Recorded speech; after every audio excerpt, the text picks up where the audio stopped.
your success in life is directly correlated to the amount of stress you can deal with, and this is true.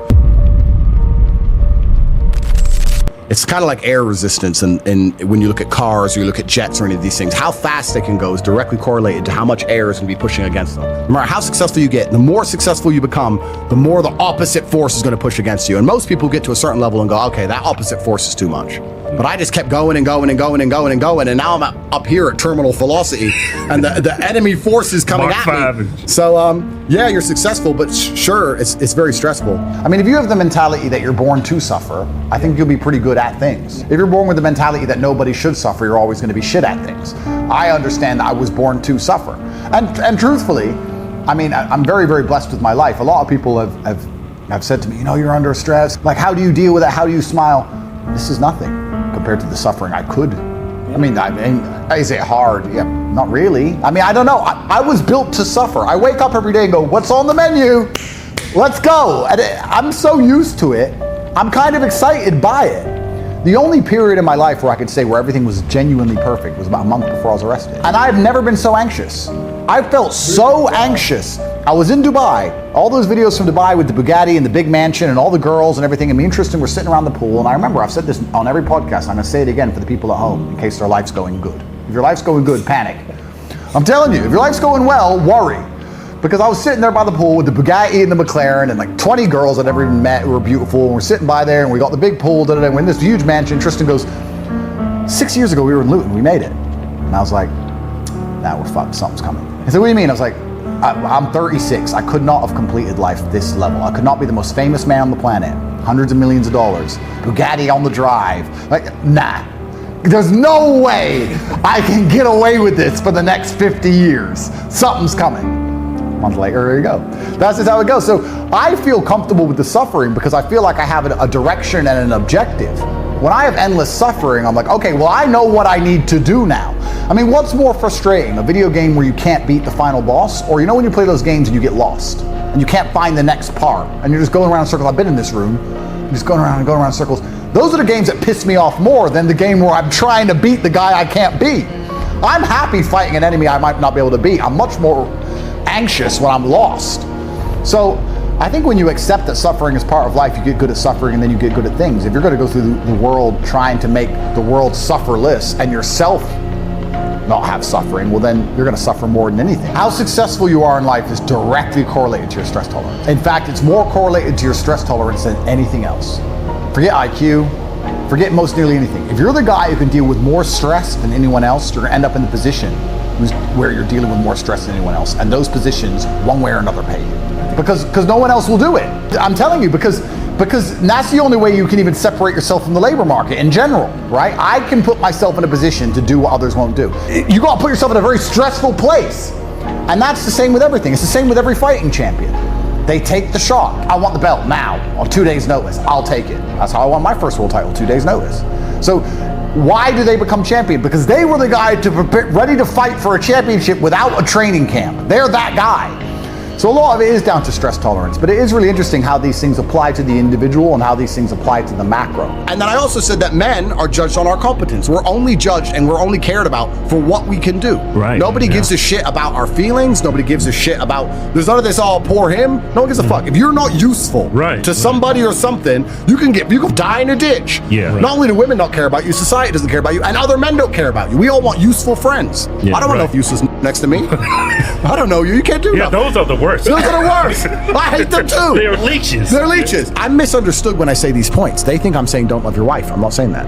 I'm not saying don't protect your wife. I'm not saying don't respect your wife. I'm not saying don't have a relationship with your wife. I'm not saying don't love your wife. I'm not saying any of those things. What I'm saying is that you're the man of the house, and that your power as a man is going to be amplified by the other men you know, and that you should be part of a clan or an army that makes you as powerful as possible, and that is man's business. And she is benefiting from all of that. She gets financial protection, she gets physical protection, she gets a whole bunch of benefits from you being a man with your guys doing your man things. She ain't in charge of you. It's not her business to tell you how the world works because she doesn't know. And it's not her business to tell you how to be a man either. It's her business, and be happy and be safe and be rich and make you smile, and that's her job. Because our job as men is to suffer all the time and be basically miserable. That's our job, and to get enough money so that we can make our kids and our women happy. You get to smile. You get to be happy. You get joy. You have that peace of mind because I gave it to you. Yeah. I gave it to you because you ain't got to work. You ain't got to do nothing. You don't know anything. You look at the clouds, you're happy. I'm glad for that. By extension, by logical extension, if you're the kind of person who's impressed by clouds, I would argue you're not allowed to have a differing point of view to mine because you don't know shit. You don't know anything. So when I do something or say something, even if you don't understand it fully, tough, get over it. Or leave and find another famous billionaire. Right. Good luck. But that's just the bottom line of it. If I'm having a hard day, I never sit and think I need to talk to this person. Even if I have like my brother and some people I'll talk to, I may be venting a little bit, but I'm certainly not looking for advice on what to do. I always make the call on what to do. I always already know what to do. I don't go to anyone for support. I don't turn to people for support. I don't turn to my woman for support. I think one of the main reasons I have such a fantastic relationship with females is because I never ask them for that shit. I really believe the reason I have the adoration of females is because they're with a man who they never have to babysit, they never have to motivate, they never have to convince to put the video games down, they never have to sit and say to him, oh, it's going to be okay. Like, I'm a rock. My life's great and it's on track with or without you, and I'm fine all the time. And when I have huge problems, because they do come up, I don't even mention it to my woman. What I'm mentioning it to her to feel better. I mean, she can't fix my shit. So I wouldn't even, if let's say I lost $3 million in a day, which has happened before, I didn't even tell my girl. What am I looking for? Sympathy? Sympathy ain't gonna buy me money, ain't gonna put the money in the bank. So what the fuck? Like, I'm a solutions-based man. You tell me who I can talk to about getting my money back, and I'll talk. I didn't talk to my chick about it. She was, yeah, Bitcoin. Oh, I'll make you a coffee, dear. Thing can help me. So I don't turn to people for support or comfort. I don't. And I know that makes me extremely rare as an individual. And it's not something I'm not trying to brag or put on like a brave face and be a tough guy or something. It's just not how I'm conditioned. I believe that all of my problems are going to be fixed by me. That no one else is going to wake up and give a fuck about my problems the way I'm going to give a fuck. Nobody else is going to be prepared to go through what it takes to fix them but me. If I'm in the ring getting an ass kicking, not my coach, not my corner, not my fans, no one's going to get me out of there alive but me. It is me. So I turn to myself. If I have a problem, I'll sit in silence on my own. I'll turn to Andrew Tate and he'll get it done. Because I don't, that's really how I am. Yeah. But me personally saying, I don't know what to do, it's never even entered my mind. I always know what to do. That God is quite careful with what he gives and what he takes away. I like to believe that the moral arc of the universe bends towards balance. You know, that you get what you deserve and you don't get what you don't deserve. Call me sentimental, but it's a nice way to look at the world. The bad things that happen to you, you deserved them because you're fucked up. And the good things that happen to you, you deserve them too because you earned them. Because you earned them. Because you worked for them. Not because you bought a coin and waited, but because you actually worked for it. And this is the problem with crypto as a whole. You people think, if I buy this coin and sit and do nothing, I'll be rich. But how does that fit in with God's karmic plans?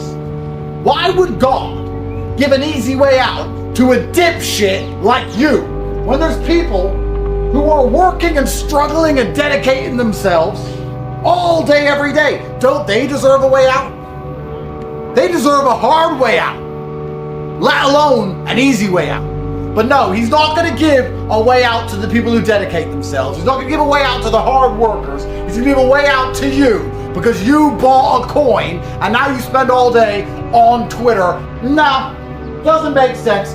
No way was God going to make a pencil-dipped, skinny-armed dweeb like you rich for holding magic internet money. Couldn't happen. Couldn't happen. You gotta dedicate yourself, you gotta struggle, you gotta go to war, get a job and buy more. If you really believe Bitcoin's going to the moon, you should be panicked to work and buy as much as possible. But instead, you believe Bitcoin's going to the moon, so you want to read about it to give yourself hopium, imagining a future where you're rich with the tiny amount of Bitcoin you have because you don't want to work. This is a very clear distinction between a warrior who believes and goes to work to get more and a pussy who believes, so gives himself hopium and prays for a day where he can pay his bills. Do you understand? I have more of the coins that I don't even understand how they work than you do, and you probably read about it all day. And when it goes to zero, I don't give a fuck.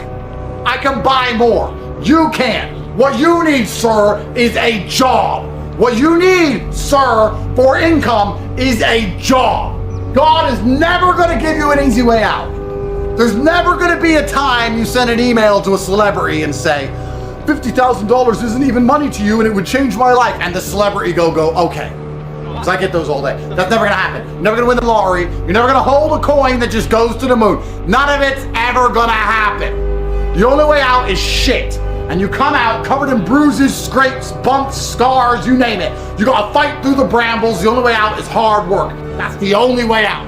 You people deserve to be poor. Guys, karmic retribution. Hello, full circle. God has f***ed you because you needed it. You deserved it. God is not gonna let you get rich off Fartcoin. God won't. Forget the charts, forget Solana. God won't. You can't escape the hard work. If you try to escape the hard work, you get crushed like a pancake. The only way out is hard work and dedication. I don't want to hear any more about holding your bags. That's not a job. Scrolling Twitter is not a job. Writing in a Telegram group is not a job. Writing on Discord is not a job.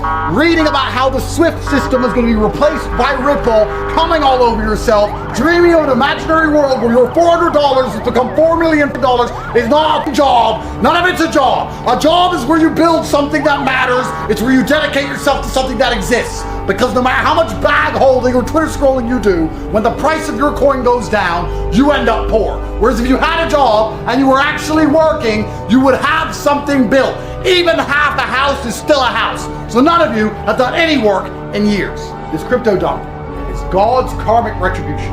The people who have dedicated themselves to have cash flow, to be paid cash money every month, will now have money to buy the dip. And the people who were sitting on their bags are here to be replaced. You're going to lose. Even if the coins go back up, you're going to be replaced financially by the people who were working. Because it is hard work and dedication. That's the only way out. Truthfully, there's no light without dark, and every positive has a disadvantage, and there's always good and bad to everything. But I feel like you are always at the same level of contentment. It's kind of like, as a man, you're at a certain level of contentment with who you are. Some people are super depressed, some people are super happy. But I'm no more or less content than I was when I was a struggling fighter who couldn't pay the bills. But you're happy with who you are, and you're doing your best, and you have a certain mindset, a certain happiness level. And then you may transgress through the world of finance and global stardom, etc. But you get there, and then you have all the disadvantages that come with that. And then you have the advantages also. I'm not complaining, more money, more problems, but at least you're rich. But then you're at the same level of contentment. I don't think you're any more or less content anywhere along the journey. I don't feel any different than 2019, if that makes sense. It's really interesting when I try and analyze my successes and how well I've done across the last few years. And I feel like it's pretty similar to air resistance. As a car is trying to go faster and faster, the wall of air it's competing against gets stronger and stronger. And I do believe like where you get to in your life is down to how aerodynamic you are as an individual. How much stress can you adopt?